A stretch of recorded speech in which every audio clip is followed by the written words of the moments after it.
I'm the original rude boy Neville Staple. And I'm Sugary Staple.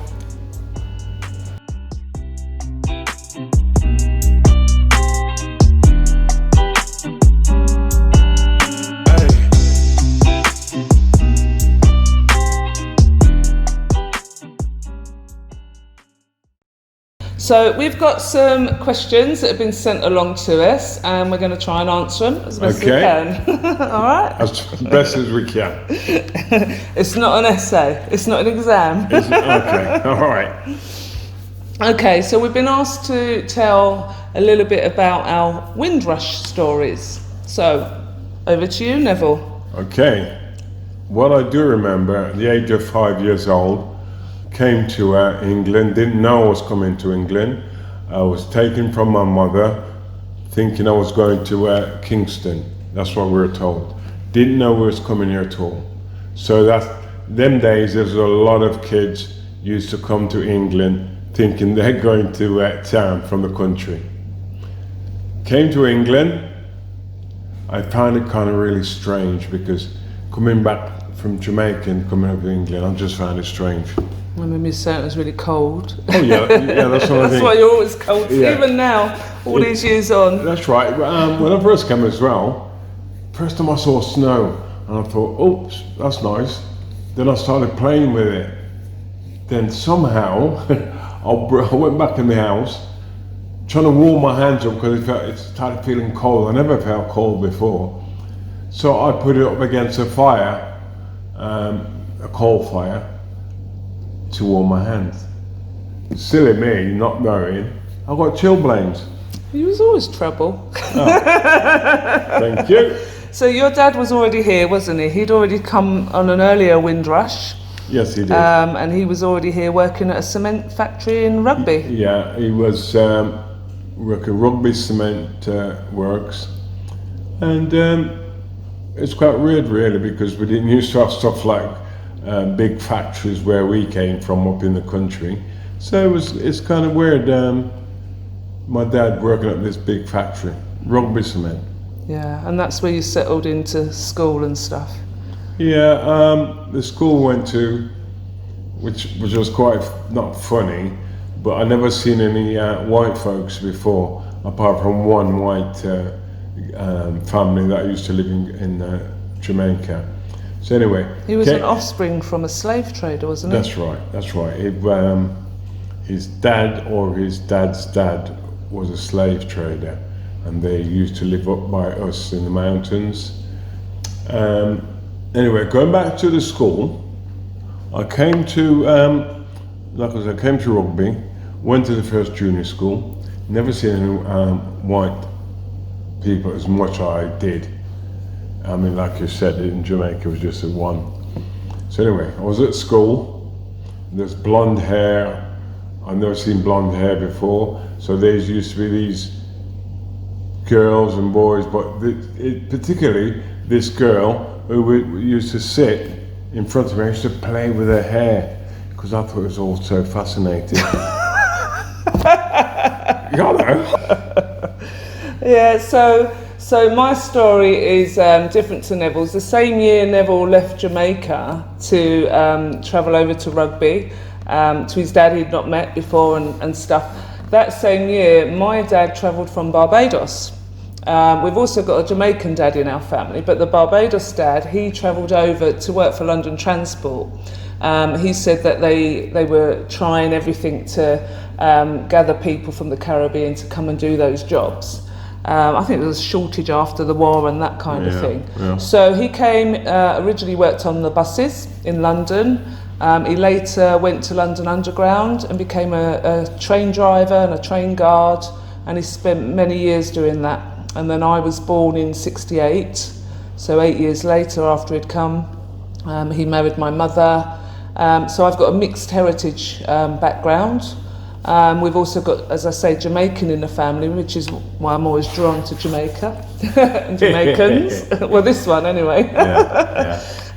So yeah, it's been an interesting time because I guess I'm part of the first sort of generation of kids sort of born to the windrush generation, because at school there was not many kids that had come. Some had come over as children, like Neville, but there was a generation of us who were born here. Yeah. Yeah. Right, next question. Okay, so now we've been asked, can you paint a picture for us of what Coventry was like in the 1960s overall, and then in particular for Commonwealth migrants?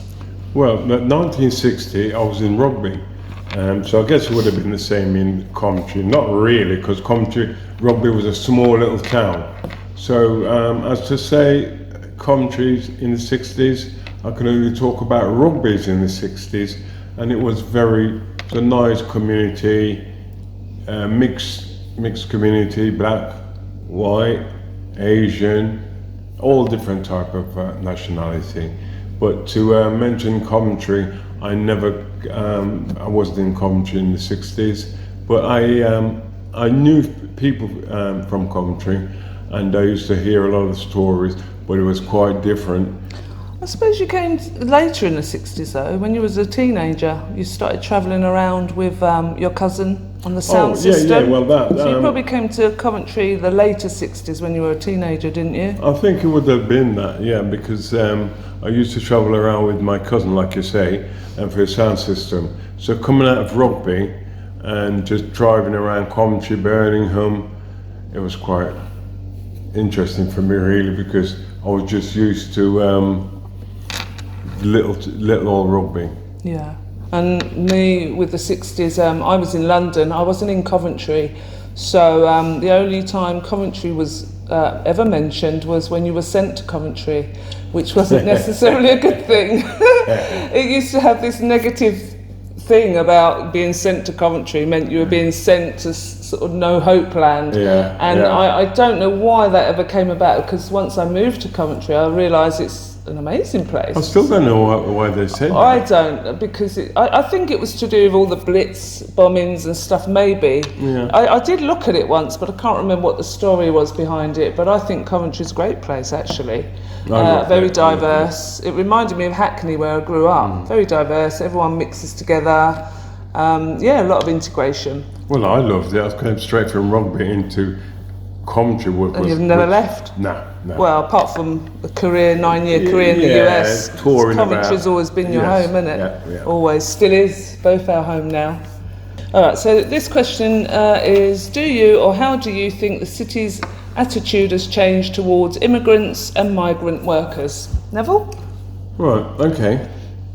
When I came to Coventry, when I got sent to Coventry, there was a lot of National Front around, because we used to get a lot of National Front wanted to fight us and stuff like that. So when the special came in, basically it was to say, okay, all this fighting with the National Front, let's try and get on together, because I used to get attacked by National Front, but I could sort myself out. But there's a lot of people in Coventry and around, not just Coventry, who used to have problems with the National Front.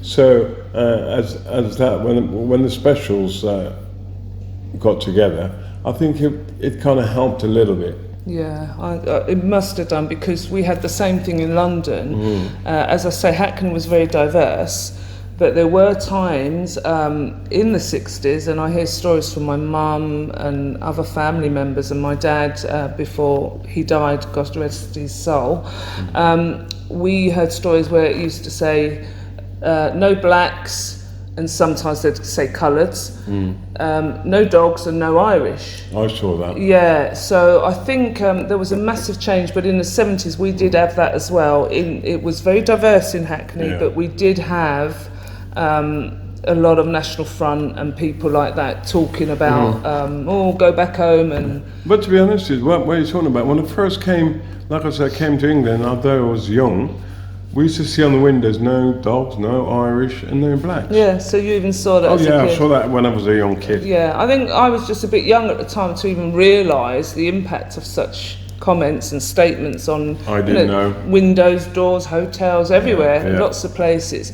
But I think in the 70s there was a massive change, and towards the end of the 70s when you guys started saying, black and white, unite, No, we got let's, to, yeah. you know, stop Yeah. it. And your songs were all about what was happening to us. Yeah, it was just when the Specials started writing stuff, it was about getting on together, unite, Yeah. let's not fight, just And live some of the together. songs were about what you were suffering, like Concrete Jungle and the struggles on the street. yeah, you And couldn't then go the- out, then you used to have a lot of attacks by, like I said, National Front. Yeah, and then later Ghost Town when things got really bad and things Yeah. were closing down, a bit like now with the COVID thing.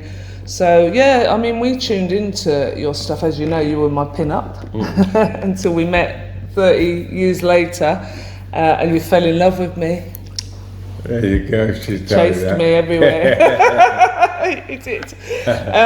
So yeah, I think the music. I think music's always going to have an impact on that kind of thing, because a bit like some of Bob Marley's tunes about, you know, get together, peace, harmony, and love together. Yeah, a lot of say, like I say, racist people. Once they start hearing music, they'll listen to the music, dance around, then they hear what the lyrics are saying. Yes, and then they sing along with it.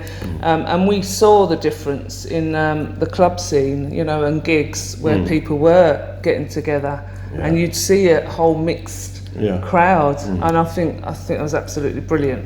I really identified with it, and it helped me through a tough time in my teens, particularly with the identity side of it, and even the music itself. You mix the sort of British punk with a Jamaican reggae and ska. Well, that was good. That Fused it together. Wow. I mean, so you're not just saying black and white, let's unite and have some harmony. Yeah, the music brought us all together, to be honest with you. Because, mind you, I might have been able to just listening to ska and reggae. But then I heard the punk, so that drew me to it. And then when we mixed it together, fantastic. And then you were not only singing, you were toasting over it. So you were also giving it that street Jamaican. Yes. Amazing. There you Two go. Tones should be celebrated the world. Well, it is celebrated the world over, but I think it should be bigger, even bigger than it is. So, I mean, based on that, there was a question about the song "Why." So I think it's similar to what we were just saying, really, isn't it? It is, and why came about because Linval got attacked in Coventry by National Front guys, and basically what he's saying, why did you try to hurt me? Yeah. You know, you'll come to our gigs, but at the other hand, you're trying to hurt me. Why? Yeah, because you said that there was always you'd have a mixed crowd, all singing and dancing, all stomping along to the sound, but then you'd get some guys in there Sikh Highland and stuff. I used to get a lot of that when I was shouting playing. out racial, you know, nasty racial comments. So that must have been really difficult. These guys are there, paid money for a ticket to watch the gig, and then there they are, being really stupid I know, but and shouting racist comments. yeah, at the same time, when being on stage as well, we used to get them in front of you, Z-Kai, spitting and everything. You jumped off a few times, didn't you? I jumped off stage in the audience because I was thinking, you know. I heard you took Linval's guitar once and smacked someone over the head with it. Yeah, because there was quite a few of them. There were about 3, 4. We're not condoning violence. No, I don't. No, but Sometimes you just got to 4. make a stand. Yeah, it was 4 or 5 of them in front of me, trying to make me feel threatened and stuff like that. Yeah. So the way they were going at me, spitting at me, Z-carding, I jumped off stage, grabbed Linval's guitar to protect myself. Yes. That's what it was. Honest. Okay, so we've been asked a little bit about the Nelson Mandela song and the significance, and basically whether what was happening with the Mandela song in the sort of 80s and 90s, if we feel that it's got kind of a connection to the Black Lives Matter movement of today. What do you reckon, Nev? Kind of. It's kind of difficult to say. What do you think, Siobhan? Yeah, I think there's some comparison. I mean, it was a time where people were starting to wake up to a lot of things that were happening around them. So I think when Nelson Mandela came out, people knew this guy has to be free. You know, all he wants is peace and harmony in his land and for the people. At the same time, a lot of people didn't know about No, that's Nelson right. Mandela. They I didn't think know. the song brought it to the forefront, Yes, didn't it? yeah. In fact, it became a much bigger thing than it was originally expected to be, even when I spoke to Jerry. Yeah. So I think there is a comparison because people are now, again, waking up to things that are happening around them. So the Black Lives Matter movement, obviously people are now saying, look, enough's enough. Everyone's had their little pockets of problems over the years, and now it's, particularly with George Floyd, that made it much bigger. Made it bigger. Much bigger. That opened it. Yes, and I think in the age of the internet, where people can access something like that, something can spread so quickly. Quick. Yeah, and I think that's what it is. The difference now is people say, you know what, we won't stand for this. Years ago, people were quiet. I know some racial tension I had as a kid. I used to just keep quiet because you just felt like you don't want to rock no boats and you don't want to trigger more problems than you've already got. I think now people are saying, you know what, we don't care what we trigger, we don't care what the problems are, listen to us, no more. It's brought up in the forefront now, so... Yeah. And them days it wasn't up in the forefront that much. Yeah. But even Nelson Mandela's song, that brought it more up. Yes, it was like, free Nelson Mandela, and we're now saying, free us all. Yeah. From racism. Right, so we've now got a question that says, how have you been affected by the COVID-19 pandemic and how we can support the industry? Right, I can say this. With the virus, we love touring, we love playing in front of everybody, saying what we're playing. But the whole year, we haven't done anything or played anything. But and to me, that's all I can say with that. Sugar will answer more of it, but all I can say, for me, no shows, a whole year of shows gone, which I'm used to doing shows, you're used to doing shows. So what's happening? Our life circulates around the shows, so we're always looking forward to the next weekend of shows or the next tour, and all the work we do is leading to the next tour, the next live set of shows. I also run a festival called Skarmouth twice a year, big festival that's all to do with ska, reggae, a little bit of northern soul and stuff like that. So a bit of punk as well. We're basically, when you've got, like you've lost that vision to your next tour, your next show. We've lost 91 shows this year. We've done one show in 1 year, isn't it? It's affected us big time. Yeah, we may have a couple of small ones, possibly in December. Hopefully. Fingers crossed. But yeah, that's a massive impact. That's our main income as well. Obviously, we get royalties, we've got our music, we're still writing, we're working on the next album. We've been doing videos, haven't we? We've been doing some talks on Zoom to university and college students. Quite a bit of stuff like that. We have, haven't we? We're going to be doing some more streaming stuff. And we even did some dedication DJ sets for people in hospitals, people who are sick and people that were in isolation. But yes, it's been extremely difficult and we haven't qualified for any kind of assistance or help. No. I think they think, oh, well, you're a bit famous, you've made, your impact, so you're all right. So everything we applied for, we've got nothing. But it doesn't work like that. No, we work hard for what we get. Yes, we work very hard for what we get.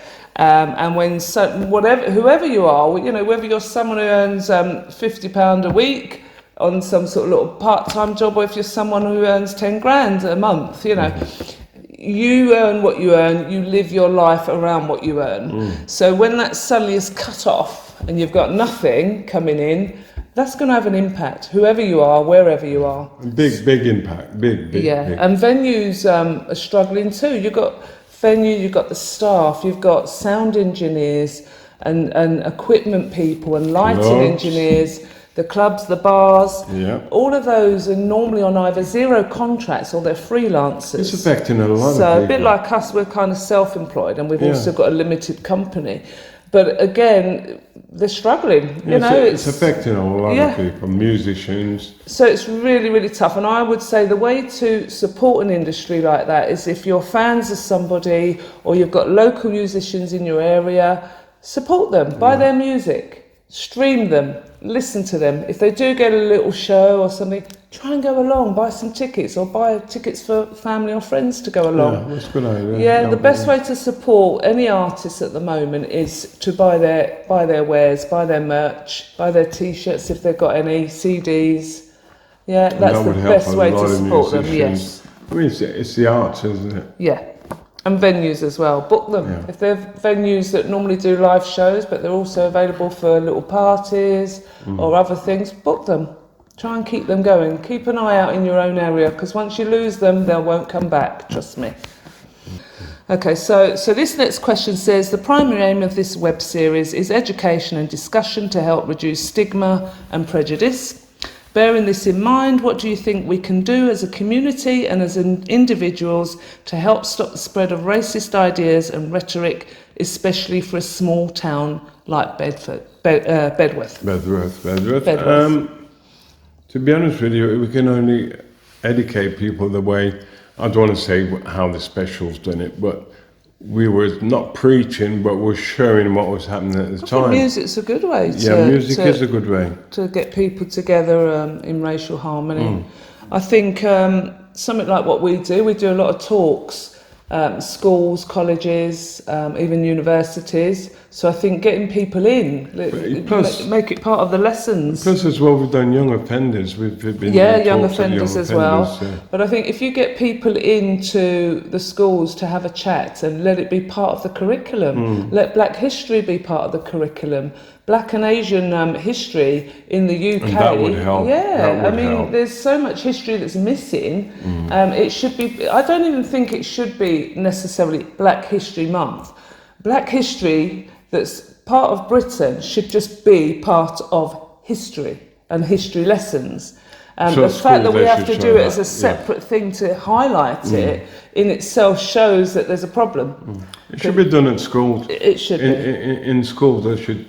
But I think it needs to be part of history, not necessarily Black history. Knowledge. It should all be part of the one. Everybody lies. Yes. Yeah, because once you keep separating things, you're causing division. Yeah. When something's all encased together as part of a whole block, I'm sure that actually comes across more as absolutely. So I think it is about educating people.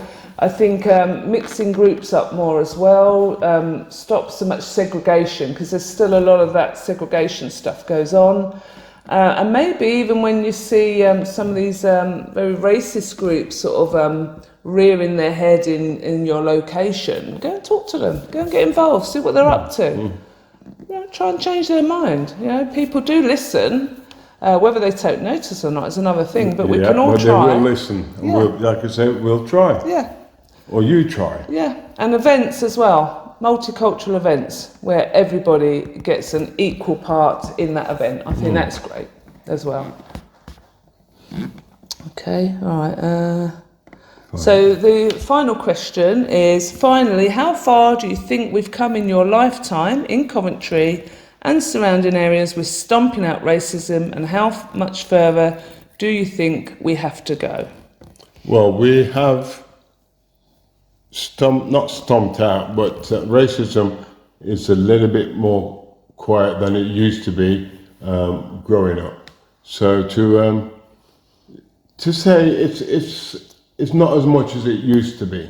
Yeah, it's still there underlining, but not as much as I used to see. I think things were a lot more different because my children and grandchildren, they are growing up differently and they mix differently, and they tend to share and integrate a lot more than we even did.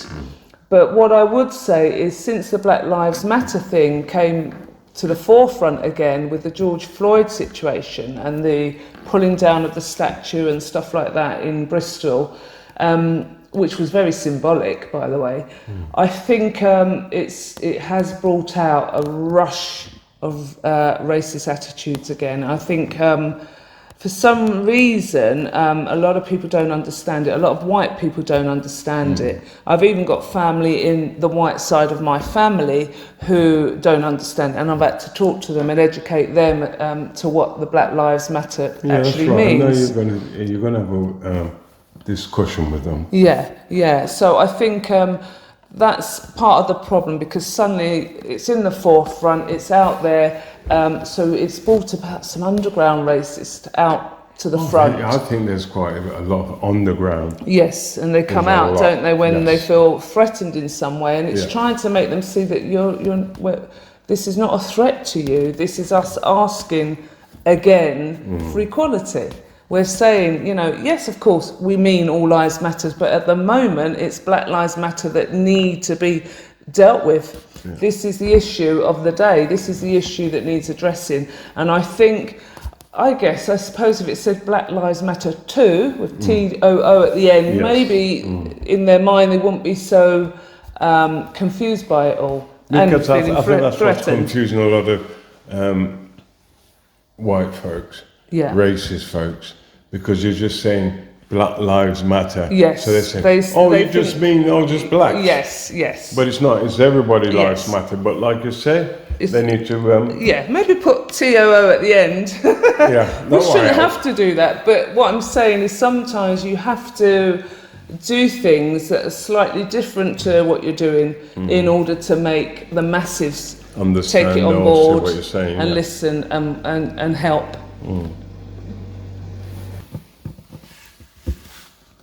Okay, we'd like to say a thank you to Grace Harrison for involving us in this project, and say to everyone out there, please stay safe, stay well, and keep educated. Yep, that's the way to go.